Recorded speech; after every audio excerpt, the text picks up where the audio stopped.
This is Goku-san DBZ, and welcome to a new updated version collection video. This time, in this one, looking at, as of the end of 2022, my original Xbox collection, most up to date.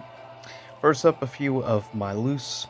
First up, of course, double pack that I actually got originally with my Xbox, Sega GT 2002 with Jet Set Radio Future. Great double pack. Also, Midway Arcade Treasures 2, which is great for having MK3 as well as MK2, and as well as many other classic Midway. Also, of course, Robotech Battlecry, as a big fan of the Robotech anime series. Also, puzzle series I've always loved, Miss 4. I just wish Ubisoft would revive the series. Also, another really awesome puzzle game is Syberia. A great, arguably probably some of the hardest puzzles of any puzzle games I've played. And graphically, for the time when it came out, it was amazing. Also, Mortal Kombat Armageddon. And last of loose is the original vanilla version of course, Fable. Also, I'm missing, because I have in my console, also I have loose Bloody Roar Extreme. So, with that said, first up we have LucasArts Xbox Experience, which has demos of different stuff as well as videos of different LucasArts projects at the time, like Gladius, as well as like Wrath Unleashed, Republic Commando, Knights of the Old Republic, Jedi Academy, as well as other stuff. So, with that said, next up,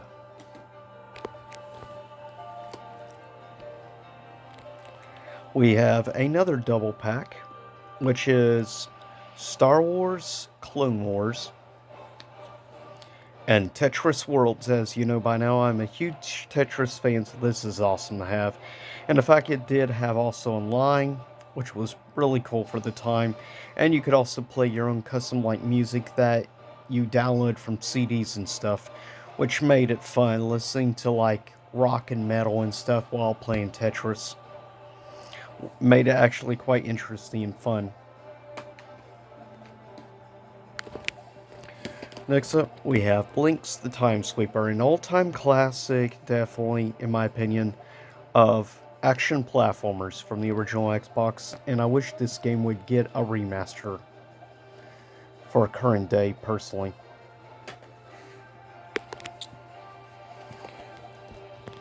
Next, we have Rayman Arena. Definitely an interesting sort of racing Rayman game, which is definitely different than your stereotypical racing games of the time period. Also, Rayman 3, which is a great action platformer, and price-wise, you can get very affordable. That's the great thing about the majority of original Xbox games are very affordable. But if you've never played any of these classic, like 3D style arena Rayman games, I highly recommend checking out Rayman 2 and Rayman 3. Really cool, like, racing type game. One of its a kind, of course, done by Midway, was Arctic Thunder. Some of the same people that worked on Hydro Thunder also worked on this, except also this includes where you can use missiles and stuff while you're racing on snowmobiles, which actually makes it quite unique and different from many other racing games of the time. Next, we have one of my personal favorite 3D action platformers. I know it gets definitely some hate. I don't think it deserves it. Personally, I always liked Vex, but it is an acquired taste game. As you see, also Acclaim was involved, which no longer exists today. Also, a really cool, like, action platformer, which I grew up with the original educational like game show on PBS of it, as well as the animated series from the nice Carmen Sandiego, which is actually really cool. It's not one of the greatest action platformer games on original Xbox, but it is very affordable. Like, you can find it mid condition, easy, and cheap. Also, a somewhat interesting game I don't see a lot of people talk about is the classic The Hobbit game, which of course has obviously no tie-ins to the movies or anything, and interesting, and yeah, it's also a platformer as well. It is interesting to actually see the Hobbit story, and yeah, that's supposed to be Gollum. But keep in mind, this actually was a early game release actually in the original Xbox's lifespan.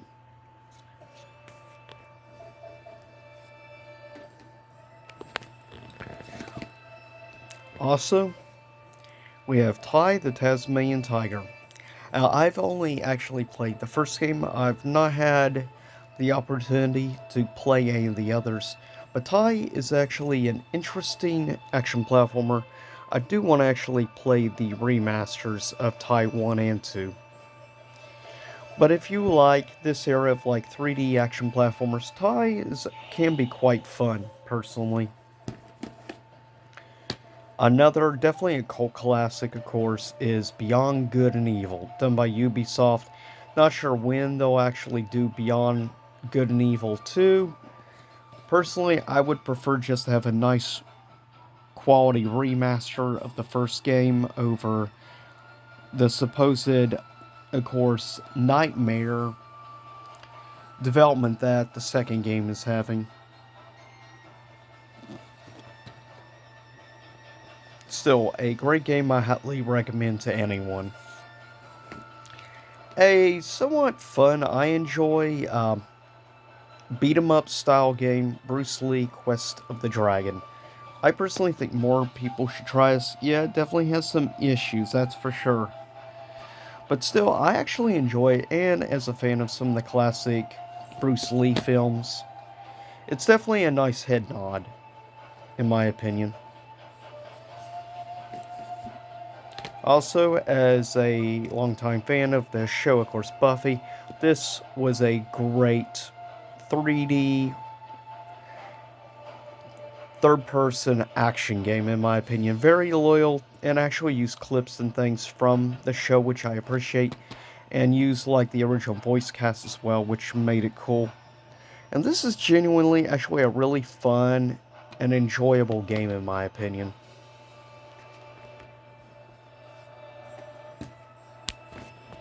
Next up is the special remaster of Dead or Alive 1 and 2, put together in this special exclusive release that was known as, of course, Dead or Alive Ultimate, Volume 1 and 2.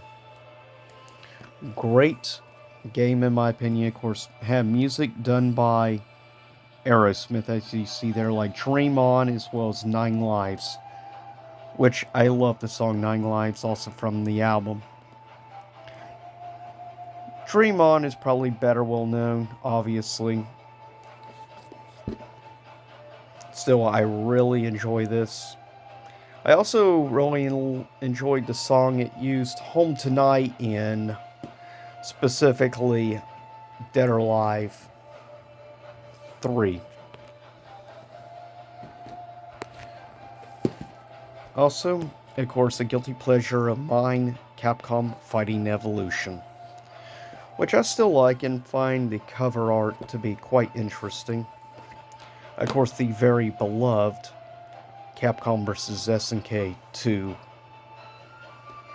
which is a superb fighting game. In many ways, I actually like it more over Marvel vs. Capcom 2, just a little.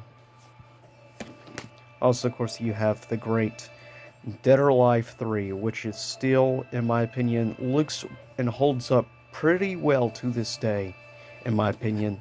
It's crazy how good it looks for, like, 2001. A very unique and somewhat weird 3D platformer that was released in this time period, Dr. Moto, which with things, if you picked up, you could transform into different creatures, and it has different abilities which they would implement and use in specific stages. Of course, for anime, fighting game fans, and hardcore fans alike, of course, Guilty Gear X2, which was a solid fighting game that came out in that time period.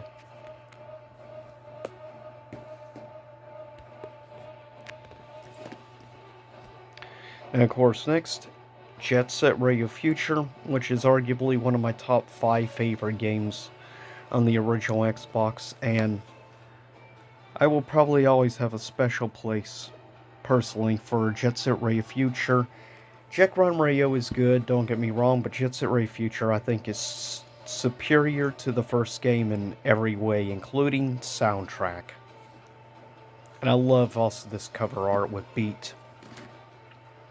Next up, we have definitely, in my opinion, a very obscure and criminally underrated fighting game, which sadly did not get a humongous release because the controversy of a piece of music on one of the stages caused a lot of controversy. Personally, I thought Microsoft should have just stood their ground, but, well, they caved, unfortunately, to pressure. Because underneath it is actually a solid, good 3D fighting game, in my opinion. Far superior to games like Tao Fang, in my opinion. Now, if you want a action-packed, like mech-style game, look no farther than Gunmetal, which is a definitely, if you enjoy Gundam and robot games or anime, you're definitely going to enjoy this game, in my opinion. A game that needs no introduction, of course. Marvel vs. Capcom 2, all-time classic. That everyone pretty much knows of.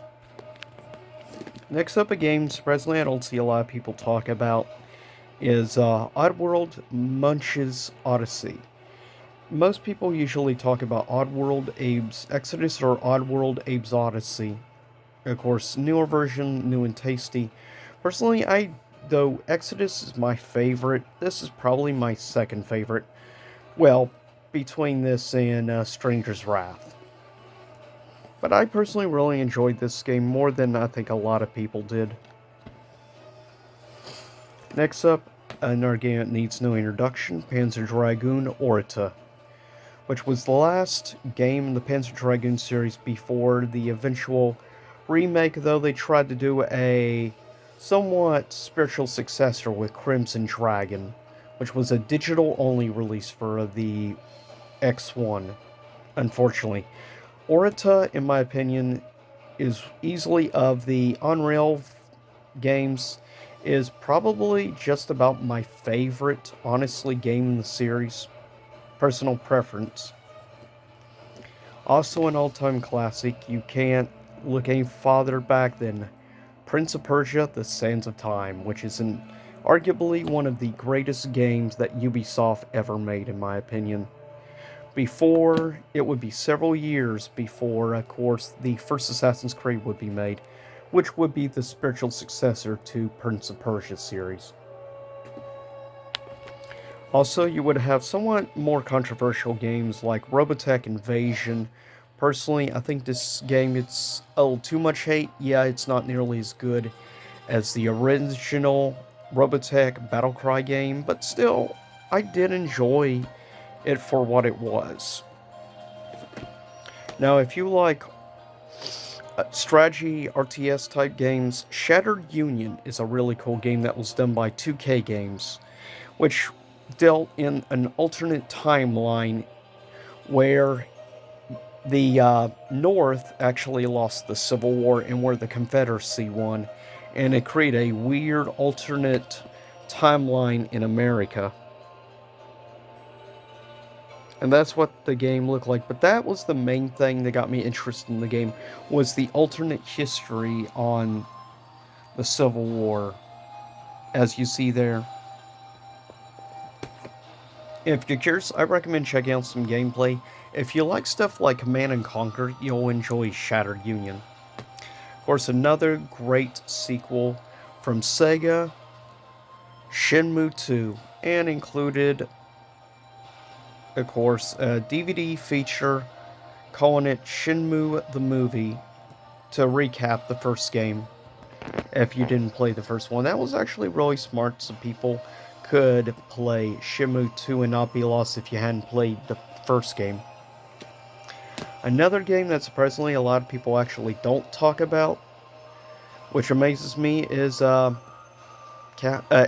vs. Capcom SVC Chaos, which is actually a great, solid, I think, console port of the arcade game. I still prefer the Capcom vs. SNK side of things, but this would be the game that would actually introduce the character Violent Ken for the first time, which is one of the things that gives it a special spot for me personally.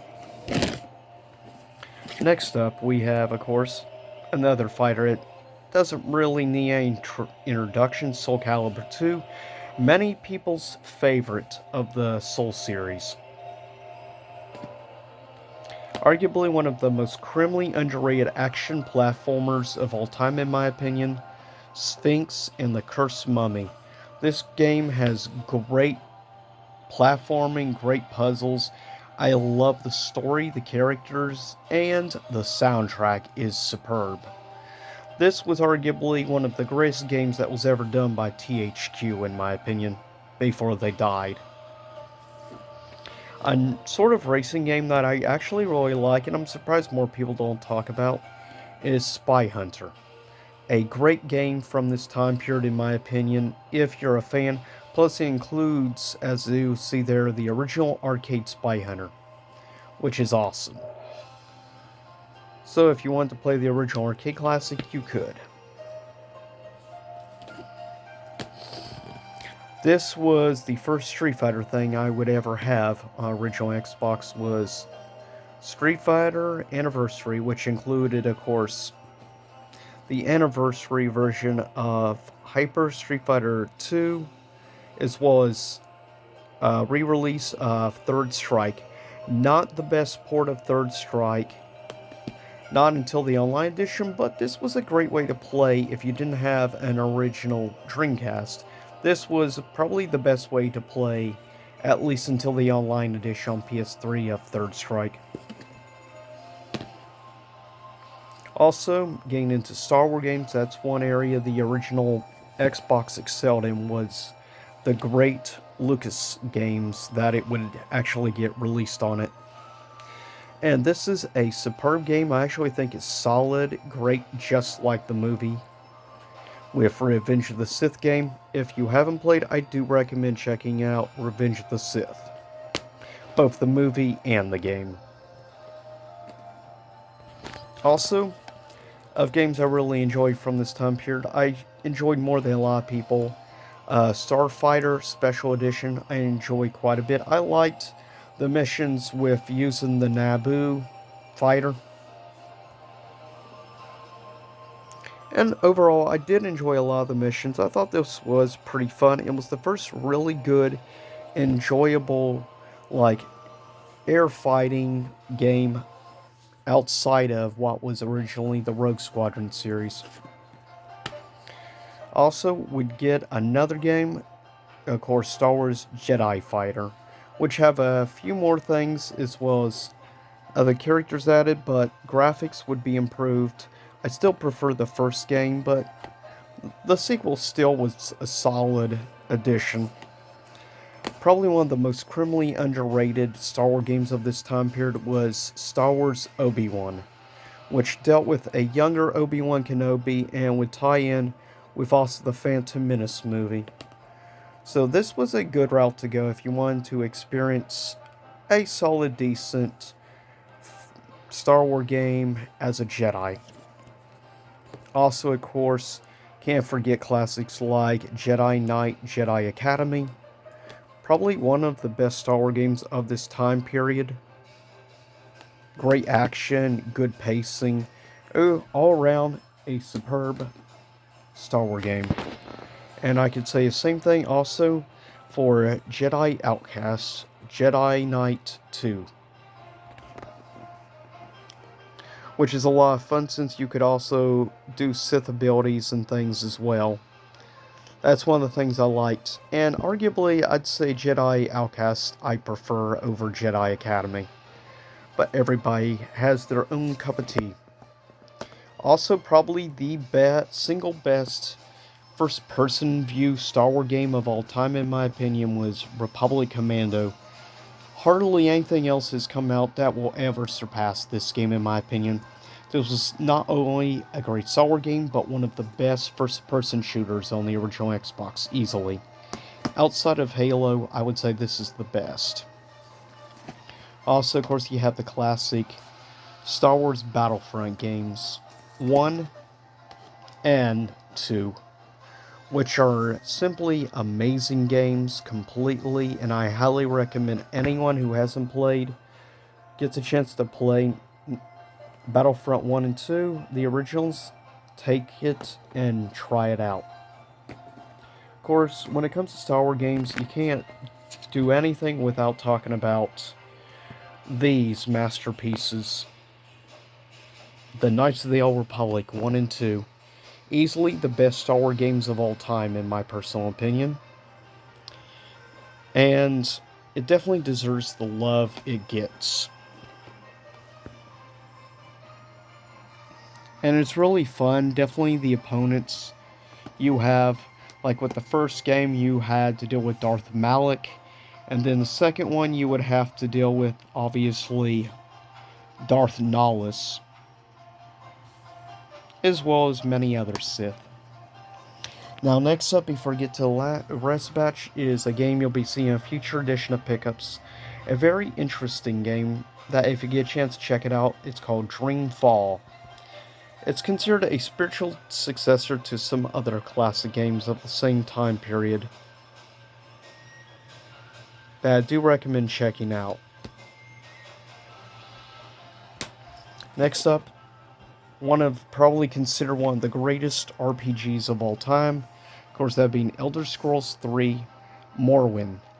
And fun little fact, for me personally, Morrowind is my favorite Elder Scrolls game of all time.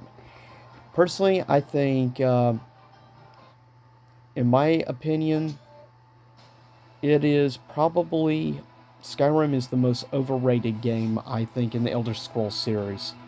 Personal opinion only, though. But for me, Morrowind will always be my personal favorite. And with all the expansions included, made this a great value where, as you see there, yeah, definitely over 100 hours. Plus, you could probably easily spend 200 plus hours in this game, and you wouldn't notice it. That's a great thing in the fact this was really the only physical way you could play Elder Scrolls 3 Morrowind. Outside of PC, this was the only way to do it. And with all the expansions, made it definitely worth it. Next up, definitely a somewhat very clunky 3D fighting game, but still I like it for its cheesiness and everything dialogue, because I do have a weird weakness for cheesy games. And I always will. Next up, in my opinion, the most underrated Doom game. Doom 3, I liked this game specifically because it plays and reminds me more pacing and everything of a survival horror game rather than an action game like most of the series. For me, Doom 3 just holds a very special place, personally. And if you get a chance to play it, do yourself a favor and try it out.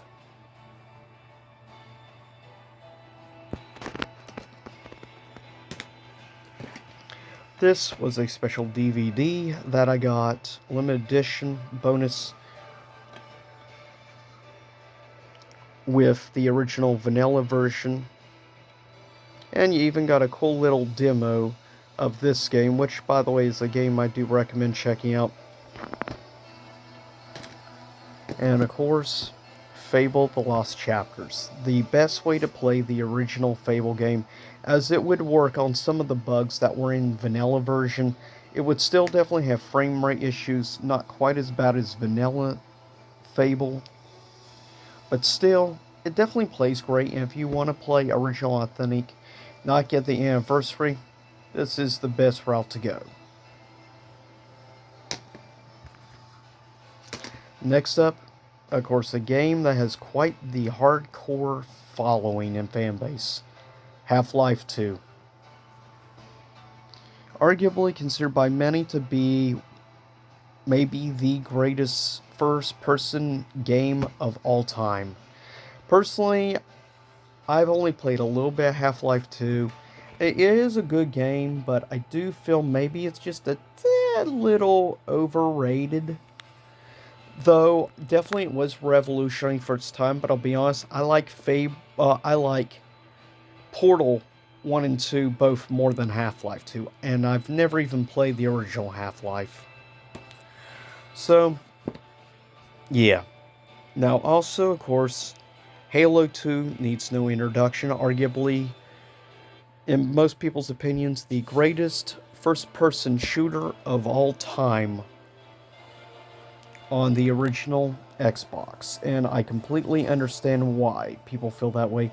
It is a great game. The definitely ending is definitely one of the bright spots in my opinion for it. Now, another thing's also criminally underrated games in my opinion, Jade Empire. I think more people need to play this game, as of course it was really made after Knights of the Old Republic and stuff. Really, this paved the way. This was sort of BioWare's attempt to replicate elements from really Fable, but add their own spin and intrigue and stuff to it, which I actually appreciate quite a bit. Also, I wish this game would get a freaking remaster already. Also, when it comes to fighting games, can't overlook this era of Mortal Kombat. Of course, the beginning of the 3D arena-style trilogy of Mortal Kombat with Deadly Alliance, which would actually, in the game, of course, kill off Shang Tsung, as well as, or not kill Shang Tsung, but Shao Kahn,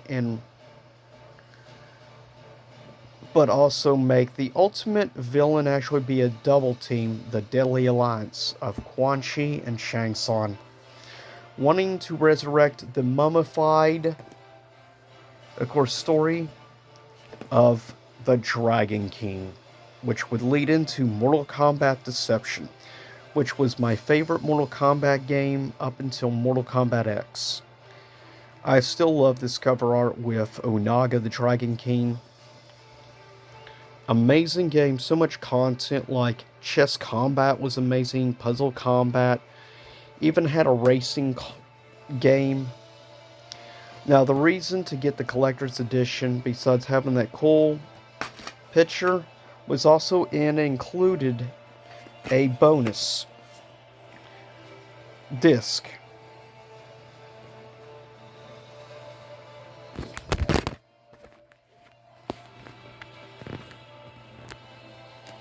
Sorry about that. But anyways, it includes a bonus disc where you can play the original Mortal Kombat 1. Then we have Mortal Kombat Shaolin Monks, a great beat-em up that more people need to play. In my opinion, one of the easily best Mortal Kombat games of all time. Then we have arguably one of the hardest games on the Xbox, that being Ninja Gaiden, though they would kill down the difficulty with what was known as Ninja Gaiden Black. Still, if you like a good difficulty, this was a game to play. Then you would have interesting horror games like Obscure, which would also be on PS2, though this was the better route to go as it was more affordable, and even still to this day. But it's extremely high difficulty survival horror game, so just know that if you want to play in, as you see, yes, Sum 41 did some of the music for the game, which is cool. If you enjoyed definitely that time period of some of that pop punk and in general music of the time period, definitely a great game. Gave it its own unique style and flair, in my opinion. Also, of course, the definitive way to play Silent Hill 2 with Restless or Dreams, which of course included extra content, some balancing, and other workings in the game that made this the definitive version to play. Now, you could get this in like Silent Hill 2, like the greatest hits version as well. But it was cool for all the extra content. Also, a great way to play Silent Hill 4 The Room. An incredible, I think somewhat criminally underrated Silent Hill game more people need to try out. Also, an interesting puzzle investigation game that I think other people might check out. So I have noticed not a lot of people have ever talked about this game, but it is actually great, in my opinion, on the details and everything, with still life. Second to last, of course, as I already mentioned before, Tao Feng, a somewhat weird take from one of the original creators of Mortal Kombat. An interesting idea and stuff. Sadly, it did not land great, but I still did find some enjoyment in the game regardless. Last, Thief Deadly Shadows, my personal favorite of the Thief series. I know everyone has their own opinions on best game, but with that said, see y'all next time. Same YouTube time, same YouTube channel.